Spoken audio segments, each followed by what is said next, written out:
Hi అందరికీ good morning. All my members అందరికీ, YouTube my family members అందరికీ good morning, very very good morning. Today మా curry వచ్చేసి దోసకాయ క్యాప్సికమ్ పచ్చికారం. చాలా టేస్టీగా అయితే ఉంటుంది. మీరు ఎప్పుడైనా ట్రై చేశారా లేదా, వండారా లేదా, ఒకసారి అయితే ట్రై చేయండి, చాలా బాగుంటుంది.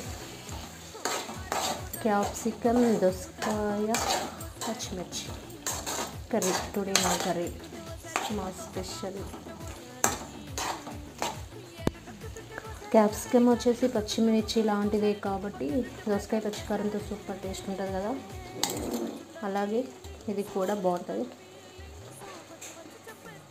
ఇందులో ఎగ్గు చేస్తే ఇంకా బాగుంటుంది, ఎగ్గు కొట్టుకుంటే. ప్రస్తుతానికైతే దోసకాయ క్యాప్సికమ్ పచ్చికారంతో కర్రీ.